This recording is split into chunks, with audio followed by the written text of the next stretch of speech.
Lá vem a professora com o Jardim das Delícias. O Hieronymus Bosch é um pintor holandês, século XVI, que pintou um dos quadros mais enigmáticos da história da arte. É um quadro rico, cheio de detalhes, que a gente vai conhecer agora. O Bosch, nós temos pouquíssimas informações sobre ele, sabemos pouco sobre sua vida pessoal. Mal temos sua data de nascimento e morte.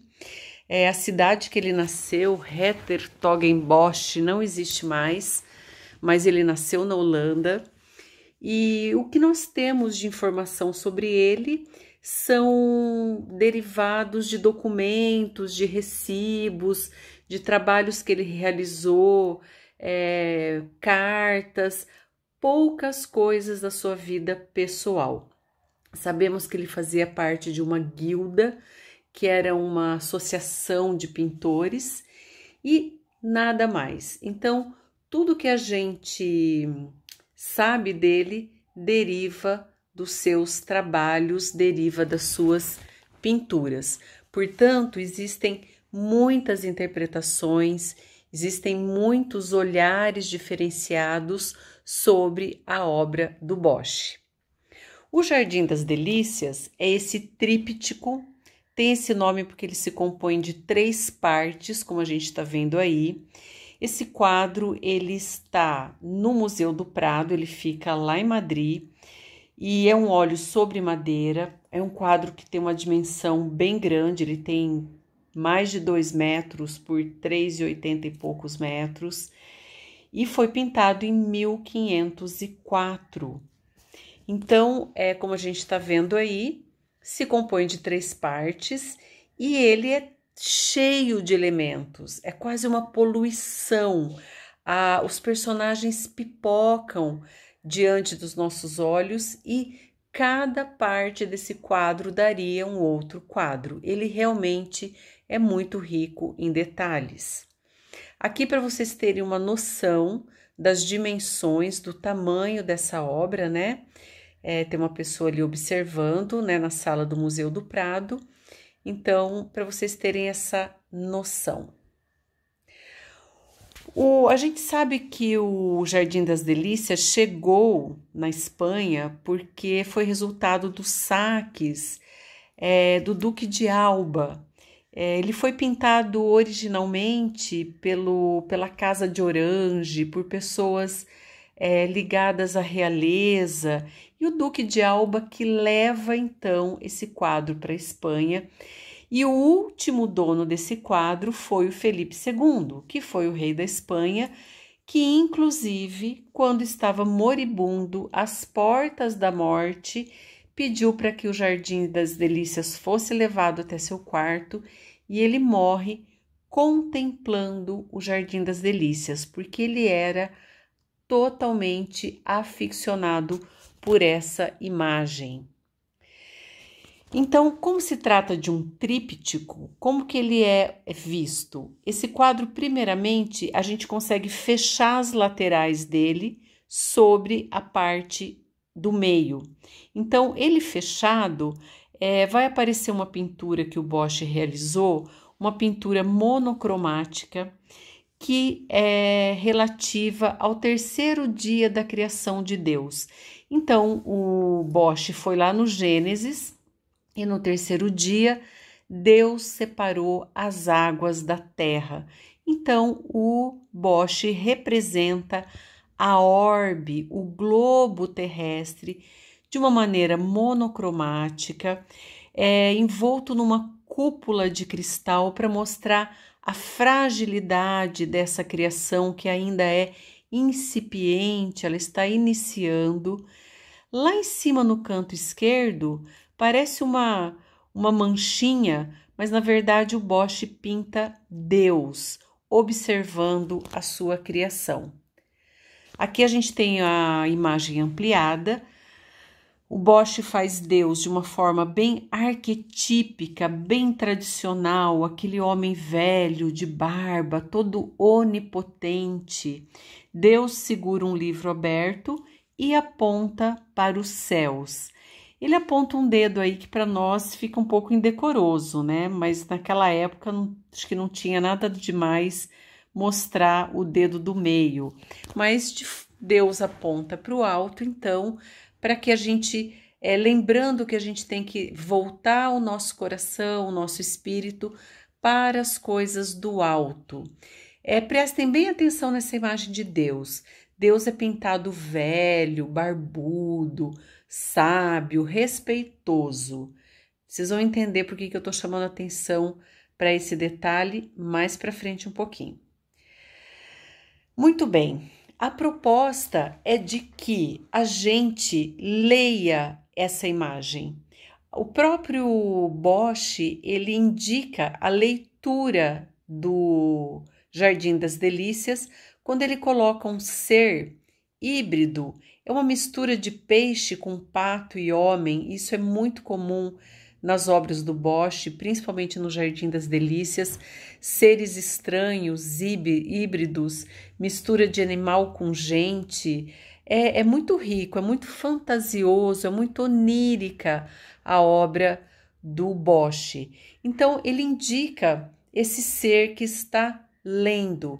E é para a gente ler, então, essa imagem. O Jardim das Delícias vai chegar no Escorial, que era um dos palácios da corte espanhola, em 1593. O Felipe II, o rei, fica totalmente encantado, hipnotizado por essa imagem. Ele queria o tempo todo ver, contemplar o Jardim das Delícias. Isso, na época, era muito constrangedor. Por quê? Porque a gente vive um momento de Espanha muito católica, submetida à Inquisição. A Inquisição espanhola foi uma das mais ferozes. E aí, o que eu tenho aí na minha frente? Um monte de pessoas nuas e pessoas que parecem estar se deliciando com seus corpos. Então, como que o rei pode? Oh, meu Deus, que indecoroso, isso é pecado. O próprio rei está pecando? Então, aí, o padre Sigüenza, que era o confessor do rei, ele, para tentar minimizar um pouco esse impacto do escândalo dessa imagem, ele faz a seguinte leitura, e é a leitura que até hoje muitas pessoas acreditam ser a correta. Ele fala o seguinte: o que o Bosch pintou? O Bosch fez uma imagem, fez uma pintura moralizante, uma pintura para a gente resgatar a nossa alma. Então, ele mostra do lado esquerdo Deus criando Adão e Eva no paraíso, tudo muito perfeito, tudo muito maravilhoso. No meio, ele mostra o pecado da carne, as coisas eróticas, as delícias do amor que eram totalmente condenadas pela igreja. E na última parte do tríptico, na terceira parte, Bosch teria feito o inferno, ou seja, quem peca, quem cede às delícias da carne, vai queimar no inferno pela eternidade. E ele vai colocar a fornalha quente lá em cima, pessoas sendo torturadas. A gente vai ver detalhes depois, tá? De cada parte disso daí. Mas pessoas torturadas, o demônio devorando as almas. Então, olha, você está pecando, você vai pagar. Essa foi a análise do padre Sigüenza, que foi esse confessor, então, do rei.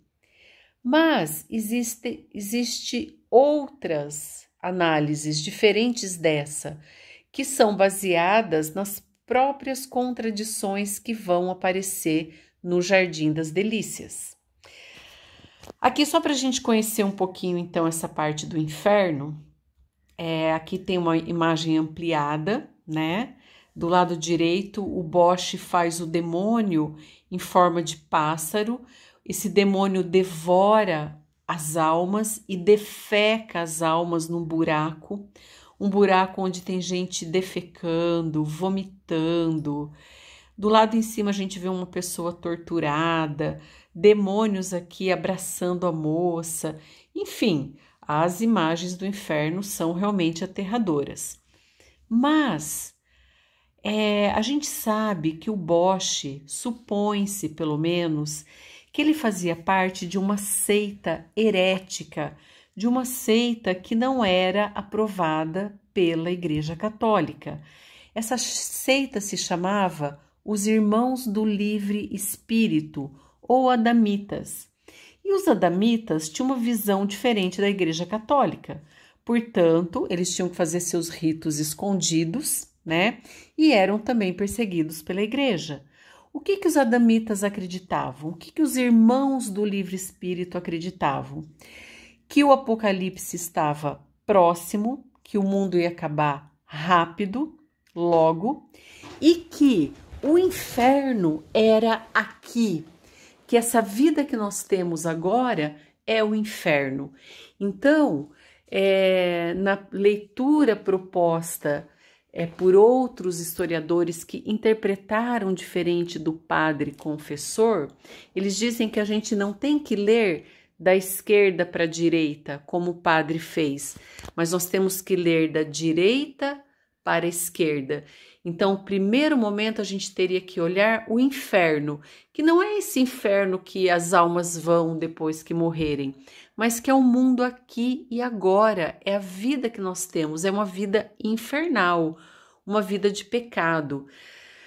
Tanto justificam isso porque o Bosch vai pintar várias classes sociais, diferentes pessoas, religiosos vão aparecer, padres, freiras, vai pintar vários instrumentos manufaturados pelo homem.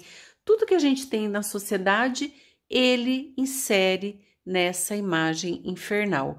Então, o inferno seria o agora, essa vida que a gente vive. Isso de acordo com os adamitas, com os irmãos do livre espírito.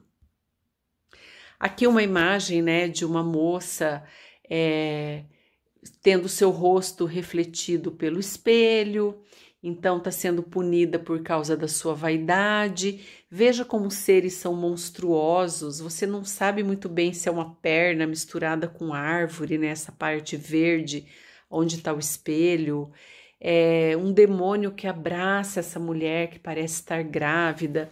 Enfim, tem várias interpretações e são imagens realmente muito carregadas de simbologia.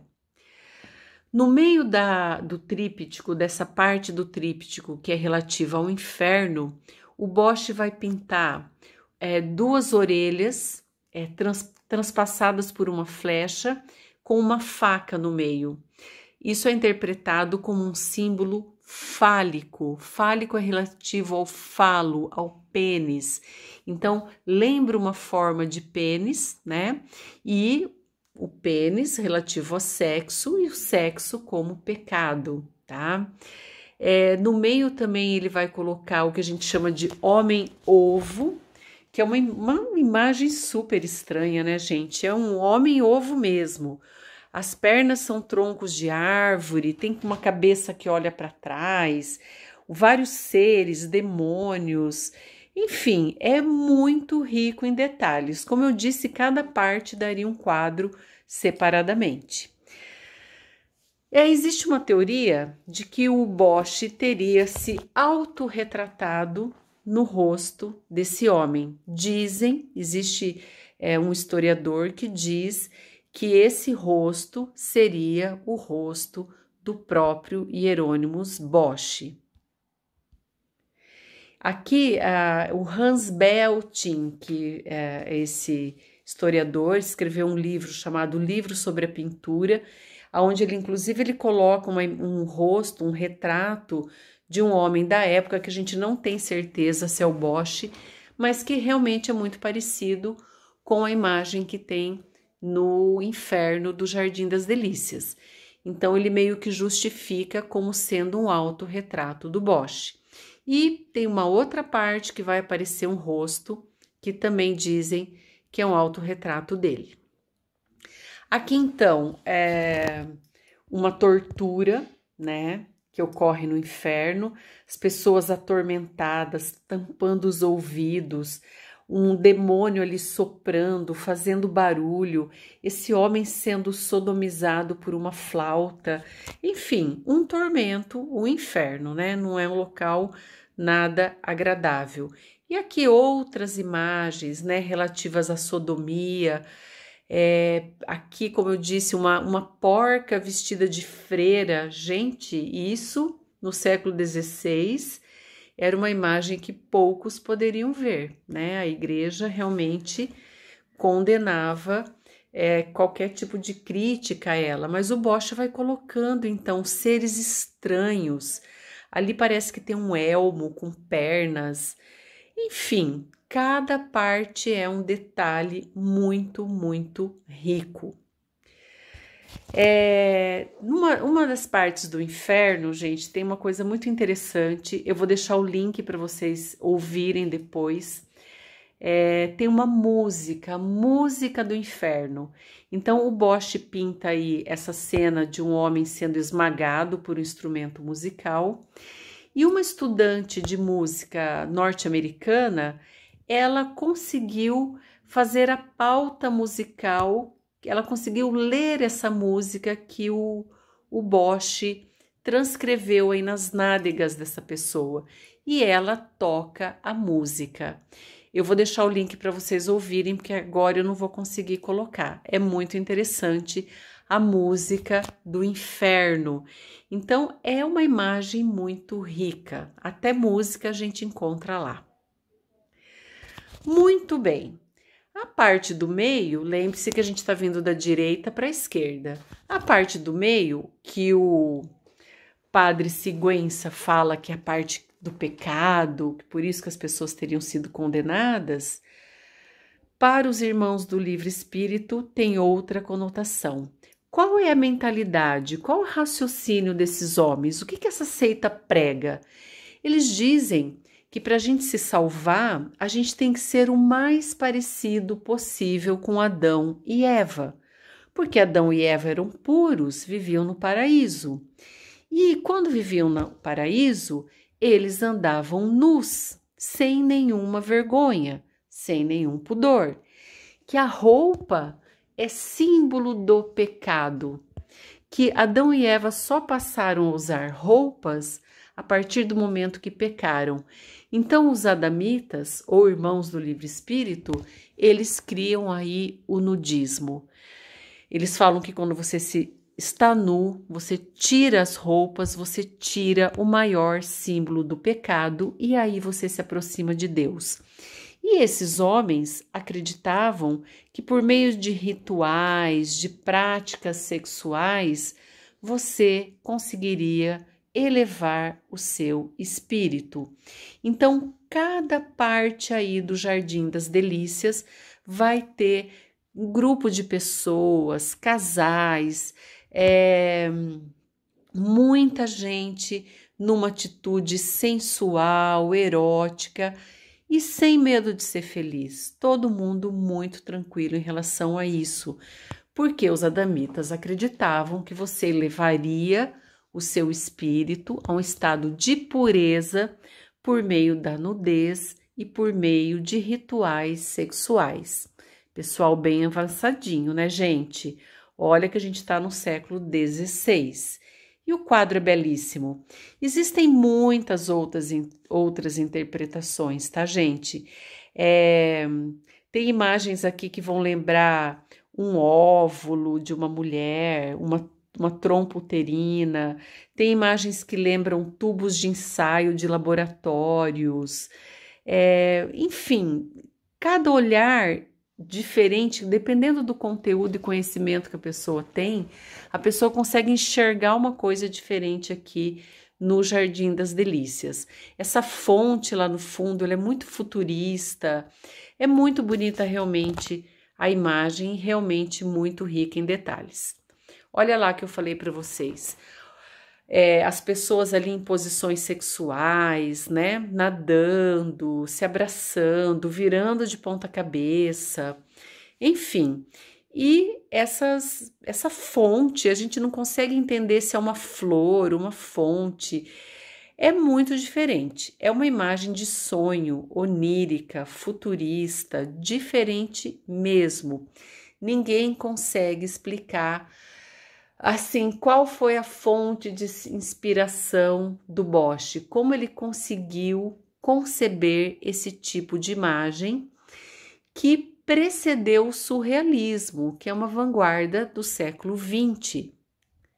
Olha só, veja lá as pessoas se tocando, se abraçando, enfim, posições sexuais aí bem elaboradas, né? Sem nenhum pudor, sem nenhuma vergonha. Então, gente, vamos contextualizar. A gente está em plena final da Idade Média, já Renascimento, mas a Inquisição ainda é muito forte. A Igreja Católica condena esse tipo de prática e o Bosch vai pintar exatamente isso que a Igreja condena. Essa espécie de flor que a gente vê o casal dentro, que eu falei para vocês que vai lembrar uma trompa uterina e um óvulo. Mas é isso que ele pintou? A gente não sabe. Aqui aí embaixo, onde tem um ratinho preto ali, parece um tubo de ensaio de um laboratório. O que significa isso? O que é essa pessoa aí dentro? O que é esse rato? Gente, não sabemos. É tudo muito misterioso, tudo muito simbólico, né? Olha ali do lado esquerdo em cima uma coruja gigante sendo abraçada por um homem e um pato em cima. Então são tantos detalhes que a gente não consegue ver tudo de uma vez. A sua vida toda vai lá olhar o Jardim das Delícias, sempre você vai descobrir uma coisa nova. Olha uma imagem que representa o adultério, segundo alguns, né?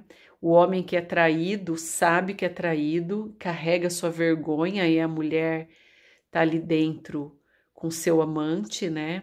Aí um passarinho do lado direito ali meio de ponta cabeça, uma mulher com fruta, cereja equilibrada na cabeça. Enfim, são imagens realmente muito misteriosas. Olha que bonito. Não falei que cada parte dá um quadro diferente? Mas assim, o que é comum em tudo isso? Frutas. A fruta, ela é sempre relativa ao comer o fruto, né? Essa sensualidade é sempre relativa à sexualidade, né? E esses casais, essas pessoas, então, que povoam toda a dimensão do Jardim das Delícias. Tem uma coisa interessante em relação a esse quadro. Foi o único trabalho que o Bosch não assinou. A assinatura dele a gente está vendo ali em cima, Hieronymus Bosch, Jerônimo, né, Bosch, em espanhol ele é chamado de El Bosco. Ele assinava, né, essa letra gótica muito elaborada, todas as suas obras, menos o Jardim das Delícias. Por que ele não assinou? Ele não pôde assinar, ele não quis assinar. Será que foi por isso que ele se autorretratou com uma forma de assinatura? Também não sabemos por quê. Aqui, na parte do Jardim das Delícias, na parte central do tríptico, nós temos a imagem do único homem vestido, que alguns dizem que representa Adão, que Adão estaria apontando para Eva, e é como a perdição, a mulher responsável pela perdição da humanidade. Agora, muitos dizem e de uma certa forma comprovam que esse sim seria certamente um autorretrato do Bosch. E por quê? Vejam que ele está apontando, né, com a mão direita. Nós temos essa imagem aqui do lado esquerdo, que também é uma pintura, é um desenho oficial feito por um amigo do Bosch. Ele pintou o Bosch já velho. E percebam como ele pinta a mão direita desse senhor, que é o Bosch. na mesma posição do Bosch jovem no quadro Jardim das Delícias. Então, seria um indicativo, uma prova, uma marca de que esse jovem no quadro Jardim das Delícias se trataria realmente do próprio Hieronymus Bosch. Muito bem, a última parte, então, seria o padre Sigüenza leu, interpretou que seria o paraíso, mas, de acordo com essa leitura que a gente está fazendo, baseada nos irmãos do Livre Espírito, dos Adamitas, não se trataria do paraíso, do Jardim do Éden. E por que não? Veja bem, no Jardim do Éden, se você pegar o texto bíblico, é um lugar perfeito, não existe morte. Só que aqui, nesse espaço pintado pelo Bosch, nós temos duas cenas com morte. Nós temos esse gato que caça um rato, né, para comer. Então, isso não bate com o Jardim do Éden, isso não seria possível no Éden. E nós vamos ter mais acima um leão comendo uma gazela morta. Então, não pode ser o Éden. No Éden não existe morte. Então, que lugar é esse? Outro detalhe, lembra que eu mostrei para vocês Deus no início da aula, Deus sendo representado velho, onipotente, poderoso, de barbas, né? Um senhor muito sério, aquele arquétipo divino, né? Aqui, de repente, Deus está jovem. O que aconteceu? Deus rejuvenesceu?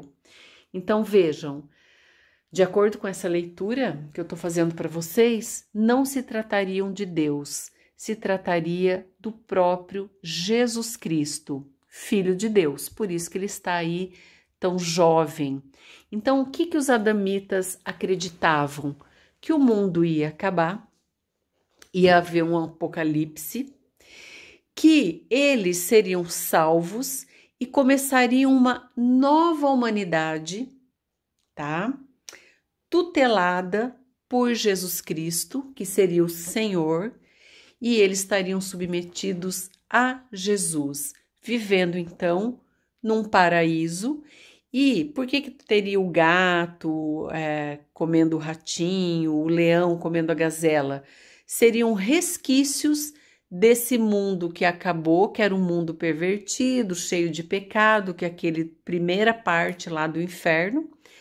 E ainda assim, mesmo sob a tutela de Jesus Cristo, né, sob essa renovação, ainda haveria algum resquício de maldade, de pecado, de coisas ruins, tá? Então, essa seria a crença dos adamitas. Então, aí não se trataria, de fato, de Adão e Eva, até porque, geralmente, na história da arte, quando Adão e Eva são retratados, tem uma cena muito interessante na Capela Sistina, né? No teto da Capela Sistina, aparece Deus criando Eva e o Adão adormecido, porque Deus tirou uma costela do Adão, né? Tá lá na Bíblia. E ali não, ali o Adão não tá com a mão na costela, não tá adormecido, não tem nenhum indício de que essa mulher teria sido feita a partir desse homem que está à esquerda. Então seria aí Jesus Cristo nesse novo mundo pós-apocalipse, tutelando, cuidando, guardando então os adamitas. Aqui mais próximo um pouco a imagem, né, para vocês verem. E tem uma série de animais, bichos muito estranhos. Lá no meio dessa fonte, que é chamada de a fonte da vida por alguns, nós temos uma coruja. O padre Sigüenza dizia que a coruja, como que pode ter uma coruja no paraíso, padre? Então ele falava, a coruja é um símbolo do mal, da bruxaria, é um símbolo do pecado, porque de certa forma o pecado entrou no paraíso, né? Mas existem outras interpretações. Aqui as contradições, então, um pouco mais próximo para vocês observarem, né? O gato, para vocês virem aí os animais, né? Eles são híbridos, são animais estranhos. Esse Adão aí não tem nenhum indício que é de fato Adão. Essa Eva não tem nenhum indício que ela foi retirada da costela desse homem. Enfim, então não se tratariam de Adão e Eva, mas de um casal de adamitas no Novo Mundo. Aqui o detalhe ampliado, né, do gatinho comendo o rato e do leão comendo a gazela, então morte no paraíso, isso não seria possível, portanto não se trataria do paraíso bíblico, do Jardim do Éden. E aqui na fonte da vida, olha como essa fonte da vida, gente, ela é muito bonita. A pintura do Bosch, ela é encantadora, né? Ele coloca aí essa fonte em cima de várias pedras preciosas. Lembra uma coisa meio futurista, né? Muito bonita mesmo. Então ali tem a coruja. Os adamitas, eles liam muitos textos clássicos, textos da Grécia Antiga, né? Textos que não tinham a ver com a Bíblia. E nesses textos que explicavam a vida após a morte, a viagem da alma, né? No mundo do além, os gregos acreditavam que a alma ela tinha um guia. Esse guia era chamado de psicopompo, que era um guia que levava a alma pelo mundo dos mortos, para que ela não se perdesse no mundo dos mortos, para que ela encontrasse o seu caminho. Então, para os gregos, a coruja era um símbolo de um psicopompo. Seria uma coruja que guiaria a alma dos mortos no além. Então, acredita-se que a coruja aí se trata do psicopompo dos gregos, porque os adamitas tinham acesso a esse tipo de leitura. Claro, gente, que o Bosch, os irmãos do Livre Espírito, não eram pessoas comuns, eram pessoas cultas, sabiam ler, tinham condição de interpretar a Bíblia ou outros textos de uma maneira diferente do que era proposto pela Igreja Católica, tinham acesso a leituras herméticas, fechadas, tinham acesso a coisas que eram ocultas da maioria das pessoas, até porque a Igreja não permitia uma interpretação diferente da dela em relação à Bíblia. Mas a gente sabe que vieram muitos textos de ocultismo, textos de alquimia, vieram do Oriente e muitas pessoas tiveram acesso, pessoas com cultura, que era o caso então do Bosch e dos irmãos do Livre Espírito.